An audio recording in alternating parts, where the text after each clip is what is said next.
Welcome to SR kitchens சுவையான சமையல். இன்றைக்கி நம்ம கிச்சனில் ஒரு ட்ரெடிஷ்னலான டிஃபன் ரெசிபி ராகி அடை பார்க்கலாம் வாங்க. அதுக்கு முன்னாடி என்னோட சேனலை சப்ஸ்கிரைப் பண்ணலைன்னா மறக்காமல் சப்ஸ்கிரைப் பண்ணுங்கள். கூடவே அந்த பெல் பட்டனை கிளிக் பண்ணிக்கோங்க. கேழ்வரகு அடை செய்யறதுக்கு மாவு பிசைஞ்சிக்கலாம். நான் 400 கிராம் மாவு எடுத்துருக்கேங்க. அதுக்கு ஒரு அரை ஸ்பூனுக்கு கொஞ்சம் கம்மியாக உப்பு, 2 பச்சை மிளகாய் பொடியாக கட் பண்ணியிருக்கேன், அதை போட்டுக்கலாம். 2 வெங்காயம் பொடியாக கட் பண்ணி வச்சுருக்கேன், இதை போட்டுக்கலாம்.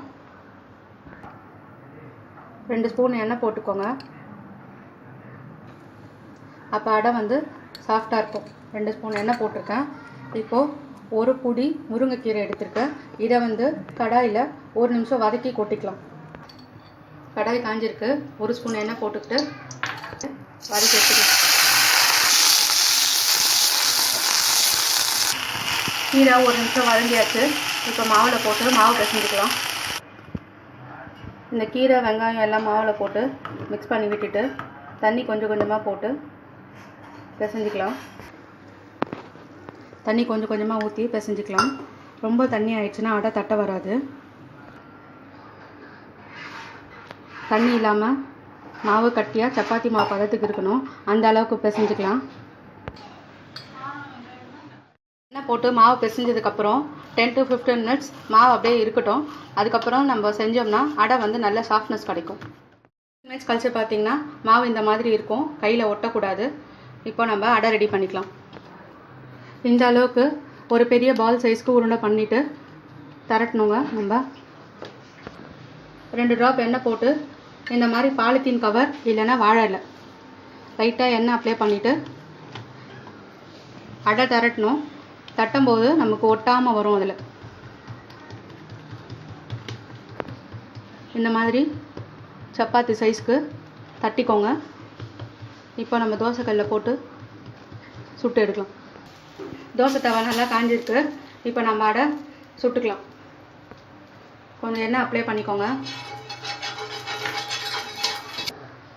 கவர்லேருந்து இப்படி எடுத்திங்கன்னா தனியாக வந்துடும். கவர்லேருந்து எடுத்து தோசை தவாவில் இது மாதிரி போட்டு ஒரு 5 to 10 நிமிஷம் ஆகும் ஒன்று ரெடியாக. மீடியம் ஃப்ளேமில் சுட்டு எடுக்கணும். பெரிய ஃப்ளேமில் வச்சிங்கன்னா கொஞ்சம் இதுவாகும், உங்களுக்கு கருகின மாதிரி இருக்கும். அதனால தான் மீடியம் ஃப்ளேமில் வச்சு குக் பண்ணிக்கணும்.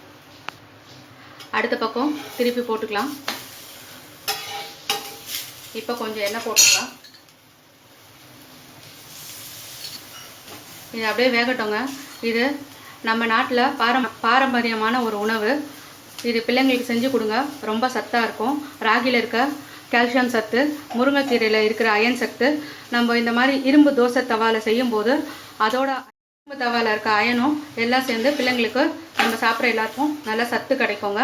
முடிஞ்ச அளவுக்கு நீங்கள் இந்த மாதிரி இரும்பு பாத்திரம், செம்பு பாத்திரம், காப்பர் பாத்திரத்தில் சமைக்க, சட்டி மண் சட்டியில் சமைக்க பழகிக்கணும்னா நமக்கு அந்த காலத்தில் இருந்த மாதிரி சத்து எல்லாருக்கும் கிடைக்கும். நீங்களும் ட்ரை பண்ணி பாருங்கள், முடிஞ்ச அளவுக்கு ட்ரை பண்ணுங்கள். இன்னொரு அடை உங்களுக்கு செஞ்சு காமிக்கிறேன். இந்த மாதிரி பெருசாக ஒரு உருண்டை போட்டுக்கோங்க.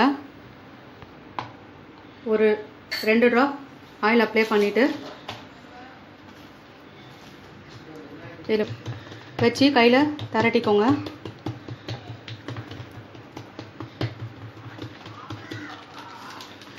இதுலேருந்து இந்த மாதிரி எடுத்திங்கன்னா ஒட்டாமல் வரும். பொறுமையாக போடுங்க தோசை தவாவில், இல்லைன்னா அதிலே ஒட்டிக்கும். ஒரு அரை ஸ்பூன் எண்ணெய்,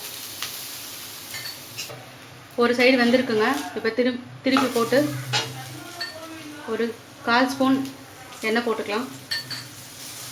மீடியம் ஃப்ளேம்லேயே வேகட்டும். ரெடி ஆகிடுச்சுங்க. இப்போ எடுத்துகிட்டு பிளேட்டில் சேஞ்ச் பண்ணிக்கலாம். நம்ம கிச்சனில் இன்றைக்கி கேழ்வரகு அடை ரெடி ஆகிடுச்சுங்க. தேங்காய் சட்னியோடு வச்சு சாப்பிடுங்க, நல்லாயிருக்கும் டேஸ்ட்டு.